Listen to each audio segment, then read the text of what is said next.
the way the human mind works, we are closing windows. Like we're encountering so much data and sensory information all the time that we're actually sorting out most of what we encounter. Like all the things that my peripheral vision is seeing, all the other sounds, our very sophisticated brains are able to actually deselect a lot of that. And when people have various neurological problems of various sorts, that's a large part of what's happening is they're not able to deselect things, very sensory neurological problems. And there's a whole spectrum of that, as you probably know.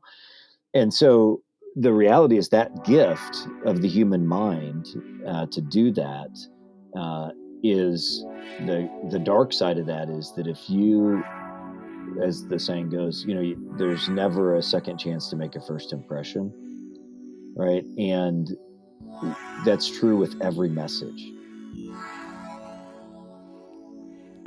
Well, hey, welcome to the Expositors Collective Podcast, episode 182. I kind of feel like we should have some kind of a quote or a sound clip from Blink 182 at this point, but I can't think of any that would be appropriate for this podcast. So I'm just going to say it again. Welcome to the Expositors Collective Podcast, episode 182. I'm your host, Mike Neglia, and thank you so much for listening. Before I get into introducing this week's guest, Dr. Jonathan Pennington, let me first just say that we're in the month of August. That means that September's coming up next, and that means our in-person training event in Colorado, September 17th and 18th, we're rapidly approaching that. So I do want to invite you to visit our webpage, expositorscollective.com, find out the information, and get registered for the in-person training event. The podcasts are great. I hope you learn from them, but it's nothing compared to like the immersive weekend experience of hearing the teaching from the front, being able to participate in the Q&A sessions, but most significantly, to be paired with a mentor and to be getting on-the-ground immediate feedback on your teaching and preaching. There's going to be an invitation at the end of this podcast from Nick Cady, but I just want to say don't wait until the end. Check out our website, expositorscollective.com, and hopefully you can travel and journey and make it to Colorado this September. If you can't, we're going to be doing a parallel online track, and I'm actually going to be hosting that. And so for those of us who are unable to travel to Colorado, we can log into Zoom, and I'd love to do all that I can to help you in your personal study and public proclamation of God's Word. Okay, now on to this week's episode. I have just like this wonderful conversation with like the delightful Jonathan Pennington. He is the Associate Professor of New Testament Interpretation at Southern Seminary, and he also is the Spiritual Formation Pastor at Sojourn East in Louisville, Kentucky. He is a clear-thinking, clear-speaking, true gentleman. In this conversation, we speak about how important the first minute of your sermon is, and also how important the conclusion or the last minute of your sermon, and everything in between. This is the sort of episode that you want to get a pen out and be ready to take notes. Okay, that's enough from me. I'm going to get out of the way and introduce you to Pastor Dr. Jonathan Pennington. Well, hey, welcome to the Expositors Collective Podcast. I am thrilled to be speaking with Professor Jonathan Pennington. Good morning. How are you? Hey, I'm great. Thank you. Actually, so should I call you Pastor Pennington, or you were just saying that you kind of increased your commitment to the church? Should that be referenced in your title? Super Doctor Reverend is fine. Okay. People ask me that all the time. Jonathan is fine as well. I don't care at all. So okay, Jonathan. Well, thank you very much. The first question that we always ask, and I think it's a great way to kind of get to know even you and your story a little bit, is could you introduce us to like the first time you ever like taught the Bible? When was your first sermon? Yeah, that's a great question. I think I'm pretty sure it was Isaiah 55, and it was probably 25 years ago or so, maybe more. Okay. And it was I was guest preaching or speaking at a little church that I eventually ended up being the associate pastor at a year or two later. A guy who had mentored me had since taken that church as the pastor, and he invited me to speak. And it's on "Come, all you who are weary." Come and buy and eat without money, without cost. It was probably pretty heavily influenced by early John Piper, because I was, as a very young man, thankfully very influenced by that kind of vision from Piper of the Yeah. desiring God. What I remember about it was, I'm not, I don't imagine it was some super profound sermon. What I remember is the encouragement that I got afterwards that really set the course of my life in so many ways as a preacher, that just some people said how much it meant to them. And especially as a young man, I needed that encouragement. I needed that kind word. And actually the same thing happened, I didn't preach, but right after I became a Christian, I mean, like 2 or 3 months at university, I went back to my home church, as a PCUSA church, very small elderly congregation. And they just asked me to, like, I don't even know what I talked about. I mean, I talked for like 5 minutes, not a sermon, Yeah. just talked. And afterwards, somebody said to me, I still remember this, 30 years later, somebody said, "You are a really natural speaker." Okay. And I've never forgotten that. So what I remember about my first sermon is that God used some people to encourage me. So Yeah. Yeah. Well, hey, I actually read a tweet from Gavin Ortland. I think yesterday. I actually screenshotted it and wanted to save it, and so that I could read it right now. But he says this. Hang on, as I pull it up. He says that when I practice deliberate encouragement to others, it's amazing how often someone says, "This came at exactly the right time," or I really needed that today." I've concluded that people are walking around needing encouragement about 80% of the time. Good to remember this.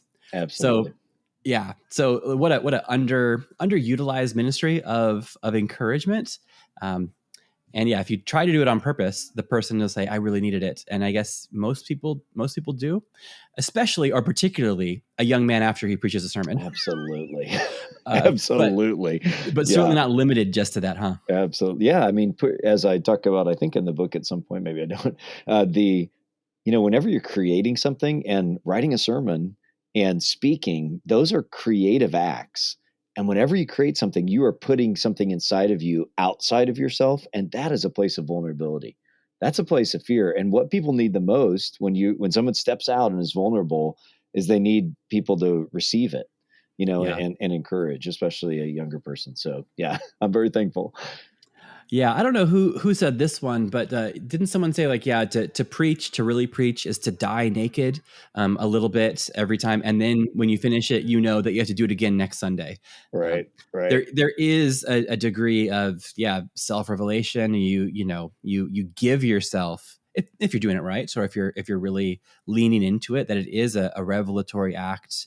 It's quite vulnerable, and if it's just a polite nod or a handshake or an elbow bump and say, "Oh yeah, thanks, preacher." Um, Means yeah, a so lot. can I talk to you about that? Like that's like I certainly mentioned this in the introduction to the podcast already, but I really enjoyed your book from Lexham Press, Small Preaching, and some of the early chapters that I really benefited from was the chapter on praise, on kind of receiving praise or receiving compliments from people. What do you think are some of the right ways and the wrong ways for a preacher to receive praise or compliments or encouragement? Yeah, yeah, that's so important. And I kind of came to thinking about a lot of that through my work in the Sermon on the Mount, and I'm a New Testament guy, and so I do a lot of work in Matthew and the Sermon on the Mount, and particularly virtue. And that's actually kind of came to me because paying attention how that honor, we need to give honor where honor is due. I Hmm. mean, the Bible says that clearly, and that's certainly part of the virtue tradition, that some moments and some people and some events are worthy of more honor than others, because there's a goodness in the world and some things are better than others. Hmm. But we kind of short circuit that, because in this otherwise good idea of Christian humility, we want to make sure that God gets the glory, not us. Okay, that's great. But the problem is I think, taken that so far, especially in our Christian kind of evangelical tradition, that we've lost a category for the good. And we've lost a category for actually what the Bible also says, that God will say to us, well done, good and faithful servant. Well done. Right. So, in other words, there is a cycle of good begetting good and honorable things begetting honor. And that's not just from us to God, it's actually from God to us as well. And it's from humans to humans. And so the more you kind of think about the that idea, you recognize that we really struggle to handle praise. And a lot of times we defer it, or we deflect it by saying, oh, no, it's not me, it's God, or whatever. Which, okay, yeah, it is. It all is from God. That's right. But that doesn't mean that good work wasn't done. There could have been good work and something worthy of giving thanks for. And in fact, when Yeah. we deflect thanksgiving, when we deflect praise, we actually fail to complete the cycle of the way God has made the universe. Right. Now, of course, you can be arrogant about it, right? But that's my issue. That's not the other. I don't want to, we shouldn't dishonor the one who is thanking us by deflecting that thanksgiving. Wow. Well, yeah, I spoke somewhere many, many years ago, and one of my, former mentors, and I guess to some degree still a mentor, a guy by the name of David Guzik, he said, Mike, that was good. And I mustered up all the humility that I could, and I said, well, sola Deo Gloria, David. I even did it in Latin. Nice, nice. Glory to God alone. And he kind of like firmly said, he's like, Mike, don't you ever do that again. Like that. Nice. It's like, he's like, I don't have to give you a compliment, but I chose to. And what you do is like, I'm not taking this personally, but like when the nice old lady in your church says that, what you're saying to her when you deflect like that is that like what you said wasn't even worth your time. And like, you need to honor the person who's taking time out of their schedule to honor you. And so I haven't said Solo Deo Gloria in that sense ever since. Yeah. That is really a wise mentor. I'm really glad to hear that. That's great. Yeah. Yeah. Yeah. And it was surprising to me because I carefully chose my words to even come off as holier. It's like, well, if he liked my sermon, wait until he sees me deflect this praise. He's really going to be impressed. But he saw through that. Okay. So yeah, Jonathan, so what is a good way for a young preacher or a new preacher or even an experienced preacher hearing this and realizing, oh, I've been doing that for decades. What's maybe a better way? Do you have other language or A, ways to think about it, but then even B, is there a way to articulate it to the members of our congregation who thank us? Yeah, it's a great question. Yeah, the thinking about it is certainly what I was just describing, learning to say, it's okay. This is a normal part of how God has made the world, that good begets good and honor begets honor. But what I would say, and I recommend some little phrases to kind of become part of your vocabulary in that chapter of the book. I just say something like, thank you. I mean, that's the easiest thing to say, thank you. But I'll often say something like, I really need encouragement too. And that really means a lot to me that you took the time to give me that encouragement. So that's like the shortest version. Sometimes, depending on the situation, the relationship, just my sense of the moment, I might say, that's really great. Thank you. What was really meaningful about this for you, or something? I mean, depending, I wouldn't do it if there's a huge line of people, but if it's somebody, or I might say something like, tell me how God encouraged you through this, or something, just to kind of actually help them articulate, especially if it's just kind of a generic thank you, pastor. Sometimes it might be helpful to invite them into a space where they can actually kind of own what they received. Now, if I feel like they're just saying thank you, pastor, and they don't really mean it, I'm not going to pursue it like, busted. Oh yeah, what do you think? Nothing like that. But just trying to create a space for people to kind of articulate for themselves what they learned from it. So. And then I could even see that very easily transitioning into an actual pastoral helping conversation, when they could say, well, when you said this about God's heart for the lonely, that really encouraged me because I'm going through a Totally. time of loneliness right now. And then that could take it into a far deeper and more hopefully beneficial conversation. That's exactly right. I mean, I spend a lot of time just meeting with people just sitting down with people just to hear their story. And one of the biggest questions I always ask people that's kind of related to is, if somebody shares something, I'll just ask, what impact did that have on you when that happened? Like when your father died, or when your husband or wife did this or whatever. I'll just, that's just a great question to ask people. What impact? And a lot of times people, nobody's ever asked them that, Mm-hmm. right?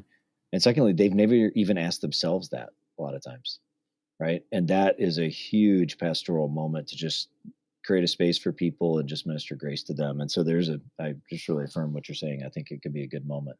So Yeah. Yeah. And you're right. You do have to kind of, read the room. And if they didn't mean it in the first place, then Right. you're probably not going to get deep into their heart. But it's a potentially a way to turn, I guess, after church pleasantries into something that is more significant. Yeah, it's good. So those are some thoughts on receiving like compliments or receiving praise. Like what about its like ugly stepsister of criticism? What should a preacher do when we're criticized? Thank you. Say the same thing again. I mean, honestly, the shortest answer might be, okay, thank you.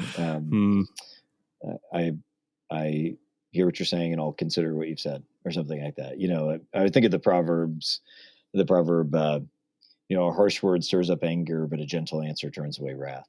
And it's just a good life principle, isn't it? And then I talk about it in the book a little bit too. That I think you need to find the way of wisdom, which is in between being destroyed by every negative comment, right? Or on the other end of the spectrum, or falling off the knife edge on the other side, just ignoring and saying, well, those people are stupid. They don't know what they're talking about, whatever. Yeah. And the key is to sort of learn to say, okay, what can I own? Just like if you had a fight with your spouse or something, what can I own about this?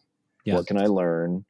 What are ways that I need to be self-defined and say, this is true, this is not true, and I think it's the same way to kind of receive that without leading to despair. And it's hard. I mean, I struggle. I'm a performer. I don't know if you like the Enneagram or whatever. I just think it's a helpful kind of tool to think about myself and others. I'm a 3, which means I find my identity by my performance. Right. And so it's really hard to be criticized. Really hard. It just goes deep into my soul. And, so it's been a long growth curve to say, I want to own what I can, and also I don't have to be devastated. So it's hard. Right. Yeah. Would you mind maybe like telling us like what's like we'll keep it at preaching. Like what's some like preaching criticism that you've gotten, and how has that helped you to grow? Or what's some preaching criticism that you've gotten that you actually carefully, thoughtfully, humbly considered it, and then have decided that it's not valid criticism? Very specific question. So you could answer, you can go as wide or as narrow as you like. I don't mind at all. Yeah. It's kind of a funny answer. I don't get a lot of criticism, but it's not because it's not criticism worthy. It's because I'm in a situation where a lot of young preachers are not, that I have a PhD, I've written a lot of books. And so people, I don't think You're I kind come of a big across. deal. Yeah. Well, yeah, that's not what I mean. Sorry. That was horrible. That's not what I meant. What I mean is not people. I don't think I give off an intimidating vibe at all, but I think just people are probably less likely to come to me with a criticism just for, position and whatever. But the person who is never hesitant to criticize me is my wife, right? And so that's why I was laughing before. She is the one who it gives me the most honest feedback. In fact, the book is dedicated to her, as I say in the beginning, because of the times I've listened to her on Saturday night when I've kind of run through my sermon with her, and the times I've not, make the big difference in whether the sermon was effective. So, and her criticism of me of my sermons has transformed my preaching a lot. And it's mostly that I said too many things and it wasn't personal enough. and that has been a great criticism, a great critique, maybe better, and that I keep working towards. She still says it most Sundays to Mhm. me, Yeah, yeah. but uh, you know, and so it's actually the same. It's kind of the same answer to both of your questions, because I've also come to realize that not everybody thinks that about my preaching, and in fact, most people say the opposite, how much they've appreciated the depth and how Okay. vulnerable I am. Yeah, And yeah. she, so I've kind of tried to listen to that critique from her and Yes. also not be despairing about it, because I think she's kind of on the high end of, she's really listening in a sermon for something that's going to really touch her heart. Right. Okay. And she doesn't have as much of a felt need for a lot of instruction, right? And she's been a Christian a long time, knows a fair amount about the Bible, right? Where a lot of people really thank me for the level of instruction that I've helped them in a very personal, accessible way. And she just doesn't value that as much. And so I have to kind of balance it in my mind, like, she's right. I'm going to keep being more personal, keep being more vulnerable, not say so many different things. And at the same time, recognize she's not the 100% middle of the audience, so that's kind of so I'm very thankful for her and the way she's pushed me in that way. And I also have to say, it's okay, I don't have to you can't please everybody all the time, so Wow. Wow. Well, that. Yeah. Thanks for letting us in on that. That's even some quick thinking, thoughtfulness there on the spot too. I appreciate that. Yeah, it's probably also worth noting that she, more than any other human, she knows you totally personally, and totally so perhaps notices the lack of personal stuff in there, whereas people who don't know you maybe see so much of your yeah, personality yeah. flowing through, or your personal moments. Um, but yeah, that's that. Thank you for that. Yeah, you're welcome. I'm kind of tempted because we've talked about chapter 1, we've talked about chapter 2. I'm tempted to just go straight to chapter 3, and we could just do kind of a director's cut audio commentary Right, on the right, whole right, thing. right. But I want to, yeah, I'll be a little selective in some of the chapters that we talk about. But on the topic of, like, yeah, criticism and praise, I read. I liked the book so much that even after I finished, I just kept reading, and I read into the acknowledgments at the end, which I read the conclusion and then the acknowledgments. In the acknowledgments, you say this: "I've never forgotten Dr. Bullmore pulling me aside after my first lab sermon and speaking life-giving words to me about my calling and my giftedness." So I was actually expecting you to say that when you talked earlier about your first sermons, but maybe you're not counting a lab sermon as a sermon, or maybe chronologically it wasn't. Honestly, I don't know which of those was first. Now that you say that, I guess I don't know which of those was first. Yeah, good question. That But on the note though of, like, kind of encouragement, like what about Dr. Bullmore speaking those words to you has stuck more than 25 years? I'm going to assume, closer to 30 years. Like, yeah. what has stuck with you, and how has that encouragement made such an impact? Yeah, I don't think it's complex, but it's still profound. And that is that, we're all broken, and we know we're broken. The world has been sending us signals from ever since childhood that we fail and we stumble and we have a lot of shame and we have a lot of fear. And if you don't recognize that we're motivated by a lot of shame and fear, it's just because you're protected against it. I mean, those are the first two negative emotions that come out of the fall, the shame and fear, and they're deeply baked into our DNA. And so this is why, again, I think encouraging others. I love that Gavin Ortland quote you just gave us a moment ago. We deeply need. It's not good for the human to be alone, and that Mm, includes mm, psychologically. We need others to encourage us, and so again, especially in this very vulnerable thing of standing in front of somebody and speaking, and then even speaking for God Himself, which is yeah, always such a yeah. ridiculous kind of thing to think of. That I'm very aware that we need encouragement, and so I'm just very thankful for the people in my life that have spoken life to me. So that's how I'd answer that. Well, That's great. So we want to encourage, like, one of the values, I suppose, of the Expositors Collective as the training initiative, and then as the podcast, is to kind of encourage people to seek out feedback and to have their. Actually, funny enough, chapter 3 talks about a band of brothers, but we're not going to talk about that. But Okay. we try to encourage people to and get, like, learn to invite critical feedback on your sermons. However, I think if we're only looking for what's wrong, or even just how to improve and not be so terrible, if we're lacking that life-giving affirmations, so hopefully, it wouldn't be great if people, after hearing this, would endeavor to encourage somebody, encourage a preacher, encourage one of their peers, maybe go out of their way to listen to their sermon and find something nice. Because most people are preachers here, so they're not listening to their buddies' sermons. But go listen to your buddy's sermon. Find something nice. Send him a text. It'll make his day. I guarantee it. Maybe he'll remember it for 30 years. That is so good. I really like that. That's great advice. I think we really do need that. And very specific encouragement is better Yeah. than generic, like good sermon, Yes. but like, I really liked when you made this move in the message, or I really liked that illustration because it really showed X. That's a lot more meaningful than just, hey, good job, bro. Yeah. So. Yeah. Well, I kind of batch these interviews. So I interviewed somebody just before this one, and I listened to some of his sermons just because I think it's good to do due diligence.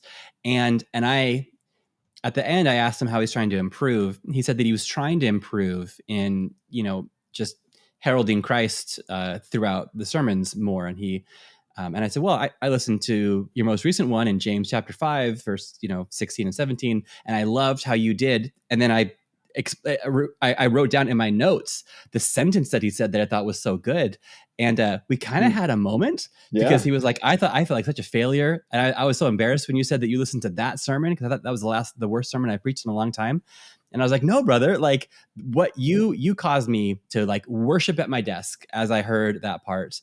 And so, yeah, much better than saying, hey, dude, you're a good preacher. But it's like, no, when you said that sentence, you really just drew me into see, it's not so much about us going out and pursuing, sinners who have strayed, but reminding me that Christ never strayed and Christ came and pursued me. Oh, so specific feedback is far better than just general platitudes. That's so great. And in fact, you saying that made me remember again, which wasn't far below the surface, exactly what Mike Bullmore said to me that day 30 years ago. I remember, and now I remember it. I was preaching on, I think, 2 Corinthians 1, I think is where it was. And I remember him saying to me, at this point in the message, something happened. Wow. That was powerful. So that's really good. That is great. I'm glad I got to be here in the room when you remembered it. Yeah, that was great. Well, in the Zoom or in the whatever. Okay. All right. So out of all these 25 chapters, I promised myself I wouldn't go through them all chronologically.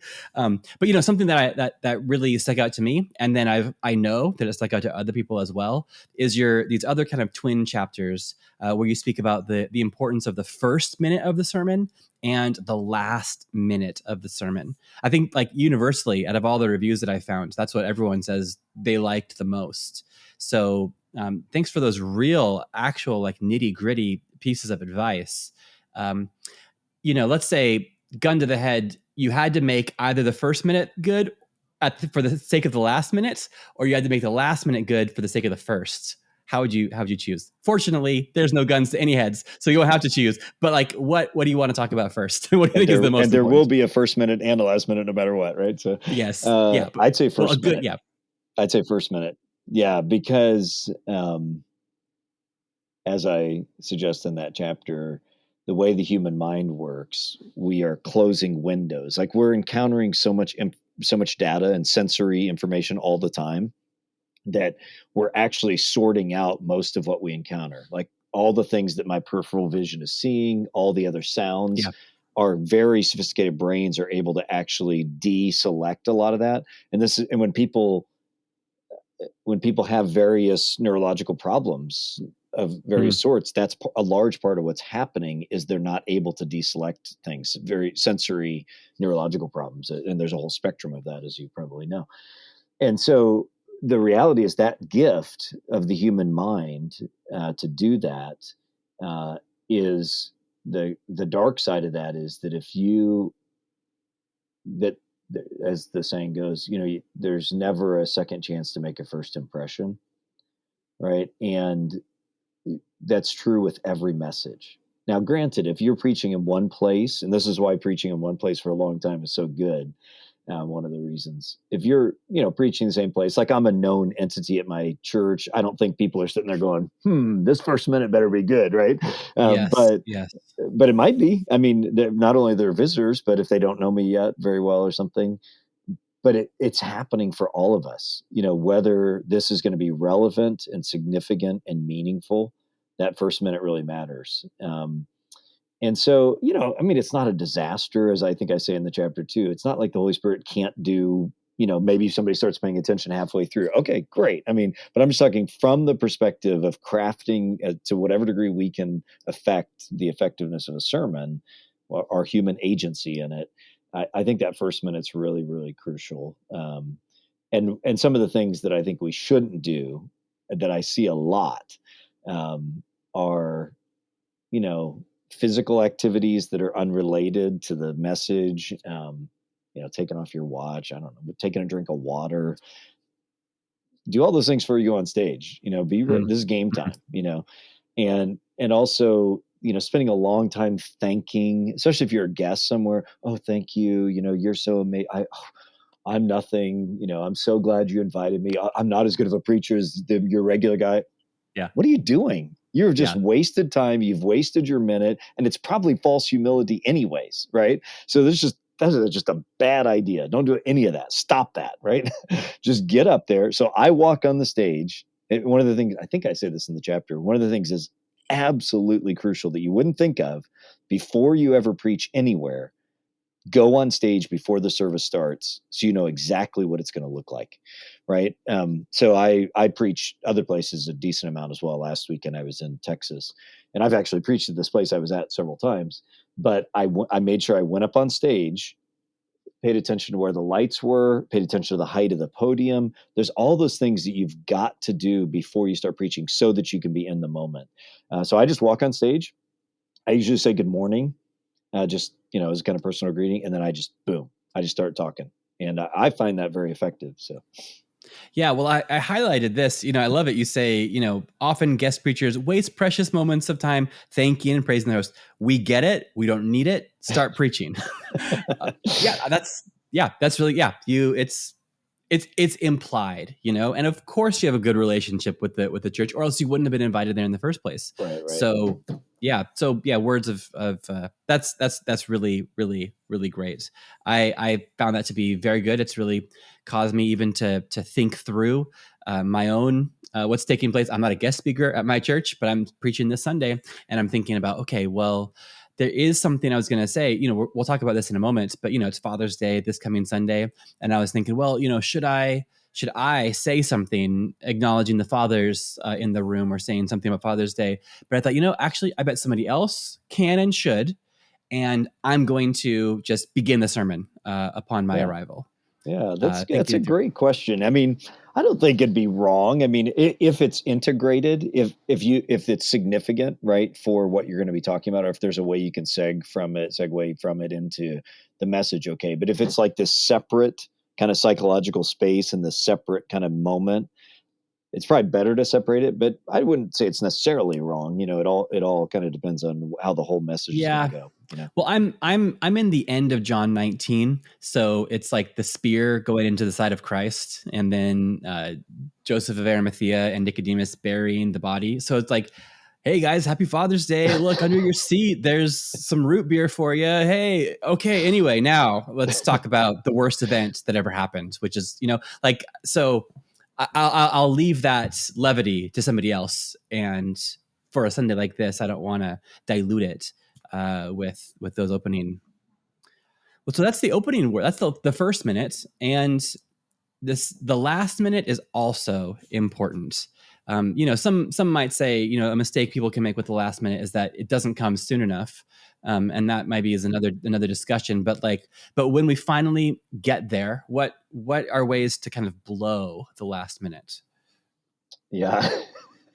I don't know if I said this I think I might have said it in the chapter. I remember it was a few years ago that somebody preaching, and it was a professor who was older. So like it's not like his first time he'd ever preached or something, Yeah. He just like said all this stuff. And then at the end he said, well, that's all I've got to say. And he sat down, and I just thought, okay. I mean, not only were we not expecting it emotionally, it was just, it just became very like, what are you supposed to do with this now? Like, it didn't land the plane. I've always thought that was so funny to me. It's But kind of Gumpian, yeah, Forrest exactly. Right Gumpian. Yeah. there, it is, right, kind of thing. Yeah, Yeah. That's all I have to say about that. yeah, exactly. So, yeah, I think I say in the book, don't fly around so long that you run out of gas, and then crash the plane. In the sense that it should be crafted, it should be intentional, it should, land the plane, make it practical. I may or may not have said this as well, but one of the things, and maybe this is just a pet peeve more than a true nugget of wisdom, but a closing prayer that is actually not praying to God, but is reiterating the 3 points of the sermon. I don't know. That always strikes me as like a double whammy, because it's like, well, when we pray, I'm supposed to be talking to God and not so much to the other people per se. And then also sounds like probably you should have done that in the sermon rather than in the prayer if you felt like you really needed to reiterate the final points. So, yeah, those are my thoughts on that. Yeah. It says, this is neither a good prayer nor good preaching. So, yeah, we have time to conclude on our own. We don't need to, muddle up the prayer and Right. turn it into a recap of what's been Lord, saying. help them remember that first. Yeah. Or you smuggle in that fourth point that you didn't have enough time for. So Right. That is even worse. You're right. You're right. So you encourage people to write out their ending. So whether people are bringing in like a full manuscript or not, you would think it's a good idea to have the conclusion written out. That we're not winging the conclusion. That is planned in advance, like the intro. Yeah. Okay. Those parts need to be crafted. Now I preach for a manuscript overall, so everything's crafted. But yeah, as do I. But a lot of people don't, and we have a co-preaching situation at mine, and he doesn't. He takes up like a couple pages of beefy notes, but it works great. I mean, he's great. I am not quite there yet, but I think the ending, the conclusion, really need to be well honed. Now, there's kind of something funny in our tradition at the Sojourn churches. I don't know how it developed, but there has been a tradition that we all still kind of follow, where we do communion every week, um, which I really like.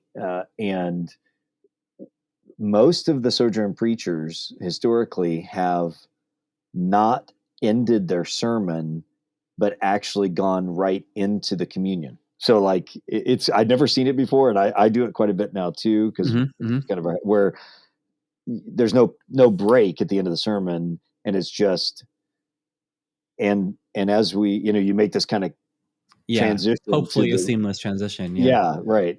I don't know where that came from or why or how many other churches do that. I do it out of habit, probably 80 to 85% of the time. Sometimes I feel like I really want to like boom end the sermon and then say let's pray. And so sometimes I do break that, and I just have to remember to communicate that to the musicians, because the musician before the service, right? Because the musicians have to come up and everything. But so that's, I think, the normal way, and I would recommend that. This way that we do it at Sojourn, for me, I have to confess, is a little different than what I said in the book because of that particular habit. I definitely write out the last part of the sermon for sure, so I can land the plane. That transitory moment, I actually kind of ad lib that, which is, I'm not recommending, especially to younger preachers. For me, it's kind of like a growing edge moment. Like I like to kind of be in the moment with that and say, okay, I've definitely said what I want to say in the sermon. It's landed. I've manuscripted to the T, but I kind of like to just let the Spirit lead me in that transitory moment. Now, again, that's kind of a unique situation that we do that. I don't think a lot of churches probably do it that way, where you go straight from the sermon into it. So, yeah. Yeah. Yeah. In our own pre-COVID days, we would have communion every Sunday and kind of a second extended set of worship. So in my mind, communion is happening, but yet it takes place kind of during the corporate singing and corporate worship. Right. And so I want to end in kind of a worshipful tone, no matter what. Yeah. But yeah, there is a conclusion of the sermon. Yeah, maybe it's more rare. Yeah. Well, so you mentioned that previously, before we hit record, you are preaching this coming Sunday. So that's coming up for you, and you are kind of I was going to say an occasional preacher rather than every week, but yet you preached last week in Texas. So are you preaching? How many Sundays a year do you think you preach? Yeah. So at my own church, it varies, but I'm preaching about a third of the time. Okay. So probably maybe even more than that, maybe 20 times a year. And then I travel and speak and teach and preach other places. I don't know, probably 8 to 10 weekends a year. Okay. So sometimes 12. So I don't know. So I'm So probably I happened to catch you on a week where you preached last week, and then you're preaching again this week. yeah. And then Okay. yeah. And then the next weekend I'm speaking at a conference, although not preaching. And then I'm preaching 2 weeks in a row after that. So I don't even know. I don't even pay attention anymore, but the lead pastor and I, it's been wonderful just to kind of, I think I mentioned him in the acknowledgments too, just for him to have the humility to allow me to just play a larger and larger role in the Hmm. pulpit, because the pulpit is really important, and I mean for the vision of the church as well. And so we don't have a super formal number, Yeah. but it's probably about a third. And then so I'm probably preaching 30 weeks a year now between here and elsewhere, maybe 25, maybe 25. Yeah. Okay. And I've been Okay. doing it for a long time too. So it's, I've preached a few times, but I also am aware that I'm also a professor. It is way easier to be a professor than a preacher. Way easier. And I'm very aware How of that. so? I've never been a professor, so I can't I can't nod in agreement. Why is it easier? Uh, Especially after you've been a professor for a number of years. I've been 16 years already. So, my lectures are always improving, my knowledge, Yeah. my book reading, it's always improving, but I'm teaching the same classes largely over and over. And even when I'm teaching a slightly different class, everything's building on everything else in New Testament and Gospels. Where for a sermon, I mean, there's some degree that's true, but it's a new thing every Sunday. That's the one reason that comes to mind. The other is, and I talk about this a little bit in there too, the preaching versus teaching chapter. Um, I don't know. I just put a lot more weight on the sermon than I do on the lecture. I mean, the lecture's Huh. really important. Like, you can change somebody's life and whatever, but Sunday morning preaching is, I think, the place where heaven kisses earth the most fully, or it's the place where the the clouds depart and the glory is revealed in a way that is not exact. It's kind of partly cloudy on a lecture. So I just put a ton of weight on the preaching of the word on Sunday morning, the whole Sunday morning experience, not just the word, but word and sacrament. Many of the other things going on there too. Um, so yeah, for me, it's just I feel the weight of it more. Okay. I'm glad to hear that. I feel the same thing, although I can't compare my 16 years of being a professor. So I doesn't mean as much maybe when I say it. But I pastor a local church, been doing this podcast for actually 3 years, and I never mention it. Most people in the congregation don't know. It's like my little secret hobby thing, and somebody in the church came across it and listened to an episode, and he came to the prayer meeting and was speaking to me afterwards, just the day before yesterday, and he was like, "Mike, I guess I got the impression that you're really into preaching, huh?" I was like, "Yeah, I'm really into it." And he says, "Do you think, are you more into it than other pastors or regular pastors?" And I said, "Well, I think I might be. I kind of fixate on it, and I've got a whole shelf full of homiletics books, and it's kind of my thing. And I know that God has gifted me in it, but I also want to really diligently be constantly trying to improve in it, and I care about other people being brought into it. But I not nothing against the other ministries of the church, and even some other pastors have their own thing, and God uses all of them. But man, the baptism of Jesus, it's like the heavens schizo, the heavens tear open, and there is that revelation that takes place, and often that takes place under good preaching of His word. So I'd love to be able to contribute to that. And, thank you so much for your contribution. You've given us 25 ways that people can do this better. And I really believe in it so much and want people to improve for the benefit of these poor congregations that are sitting under horrible preaching. We want them to hear God's truth in the most accessible way possible. That's great. I'm aware of the time, and would you rather talk to us about your weekly rhythm, or would you rather talk to us about a way that you're trying to currently improve? I think we have time for one more question. What do you think? Either? Is there something that would be more beneficial to your hearers? Probably. I think the your weekly rhythm would be of interest. Yeah, especially with kind of not doing it every week, but doing it many weeks. I know that the hearers are not all. There's a lot of bivocational preachers, and so I think that's even of value as well. Yeah, good question. So it varies a little bit, but the biggest thing is I try to be reading the text regularly and just kind of reading it several times a day, just at various times. And then I start just jotting down notes. And I find writing things on paper can really enable the juices to flow in a way that's different than even. I also use Evernote quite a bit, just like a note taking thing. But I love just writing and drawing circles and how this connects with this. And so I will basically just get a basic folder, a manila folder, and as I'll just have pieces of paper that whenever I'm looking at the text or think of something like, oh, that could be an illustration, or whatever, or how I'm going to outline this or whatever. And I'll just keep making pieces of paper and throwing them in there.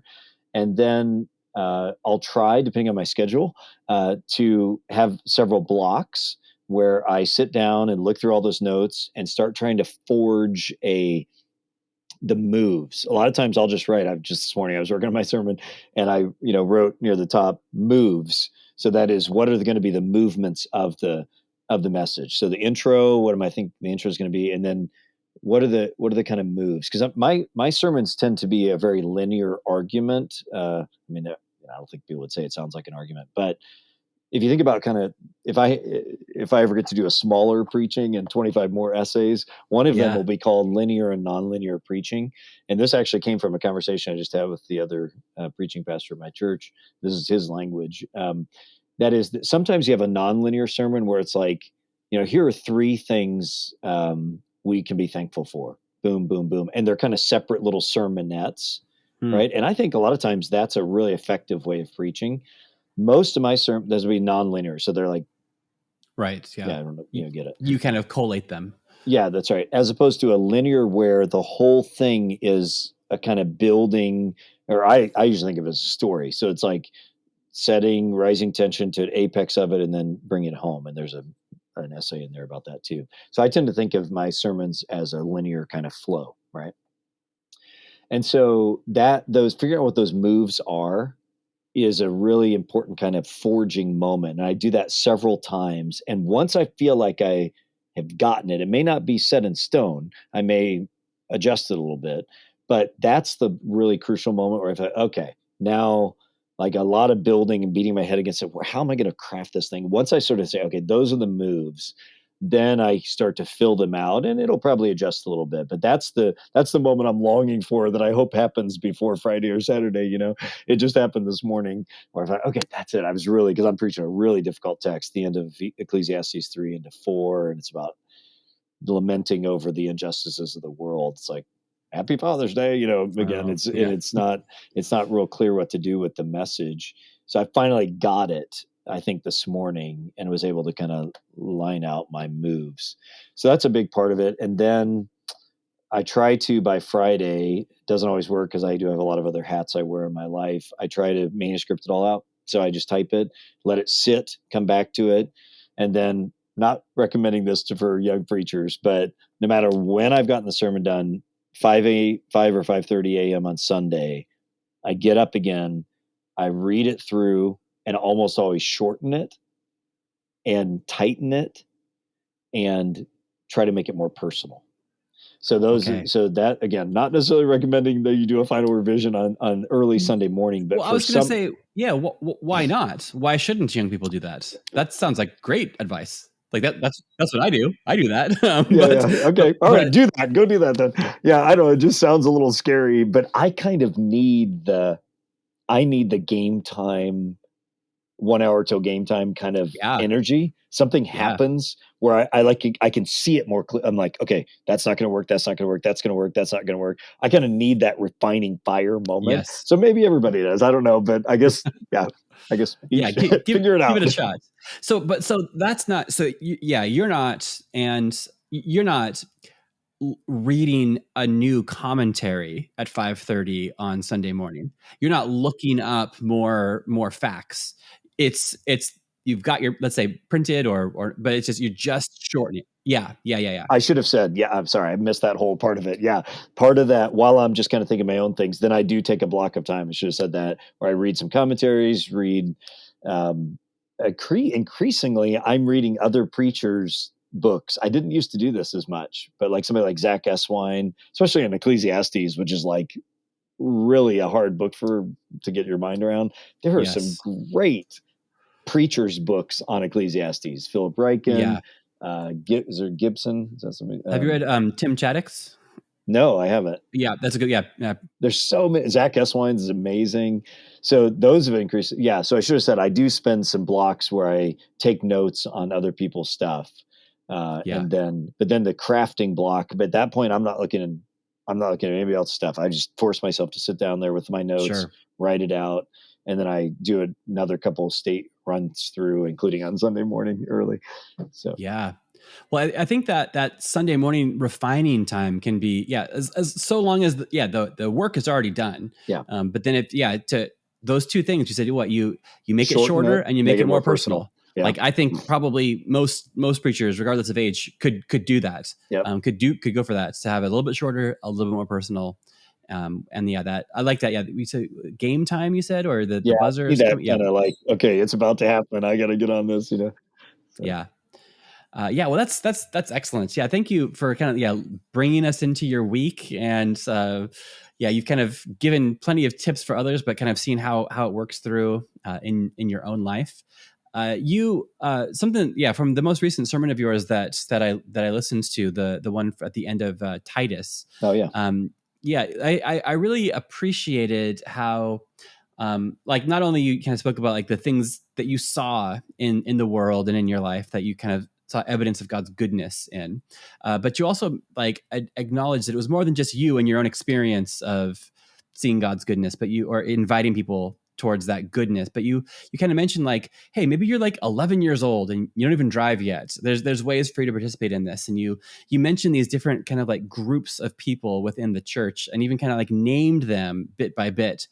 Is that the sort of thing that comes 5:30 a.m. on Sunday morning? Just thinking of the demographics of people who will be there. sometimes earlier, but yeah. And again, yeah. Well, and thanks for the very specific encouragement you gave me there. But I know it's valuable to you. yeah, exactly, totally. Come on, keep it coming, keep it coming. No, Well, we're out of time. I'm sorry. I could encourage wait, you wait, more, but don't you have we're. more? um, I think we can go a little bit longer. No, Um, yeah, I mean, I've learned to write those in earlier, but you're right. Sometimes that's the kind of moment like I realized, wait a minute, this is like I got like 4,000 words here, and I these are all great thoughts, and people will be thankful for the instruction.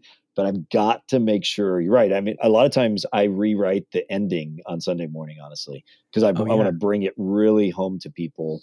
And I'm glad you caught that because I don't do that every Sunday because I think it could get a little pedantic if you did it every Sunday. But Hmm. every few sermons, I will try 3 or 4 times. I'll say, what does this mean if you are a wife who's stuck in a marriage where your husband doesn't care anymore? What does this message do for you?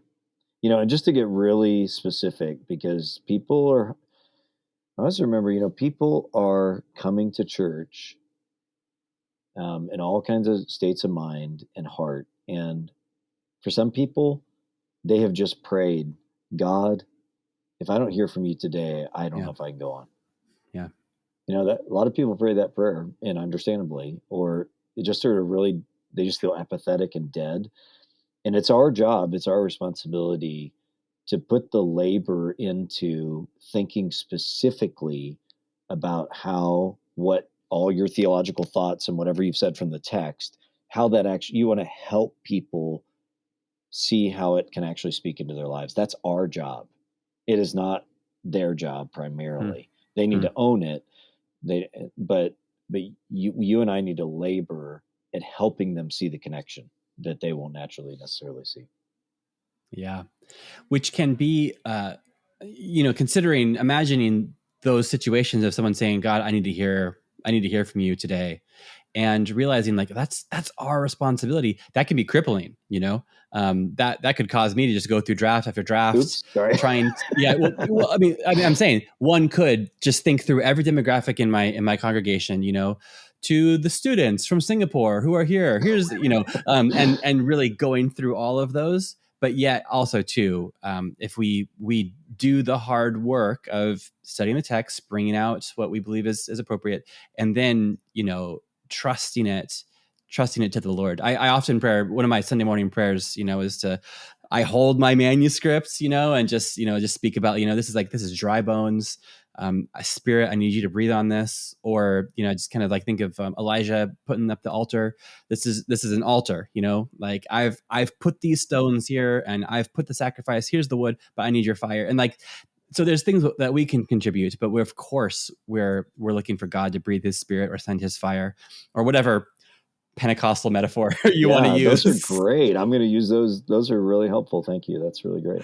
Yeah, Well, Calvary Chapel, so we're a little bit more Pentecostal. So that's okay. That's we're fair. yeah, mildly charismatic. So, well, hey, thank you so very much. We actually have gone over time. So I appreciate your sticking around to be encouraged with more specific feedback. I save that for the end as a lure to keep you for those few extra minutes. But thank you very much. I also do want to say that Lexham Press has been very kind to us, and they're doing for the month of August. People are able to get this book at a discounted rate, so you can follow the link in the show notes, lexhampress.com/expositors, and you can get small preaching at a reduced rate for the followers and listeners to this podcast. So, if you needed more reasons to go buy it. But yeah, thank you so much, Jonathan. I really appreciate your time. Total joy. Thank you. This has been really a delight. Thanks for having me on.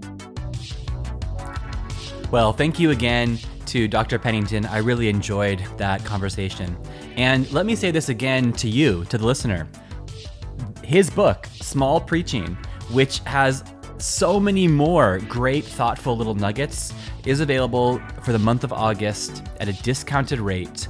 All you have to do is go to lexhampress.com/expositors, and there's a special discount code for the listeners to the Expositors Collective podcast. So this book is so good. I want it to go into as many hands as possible. It's helped me personally.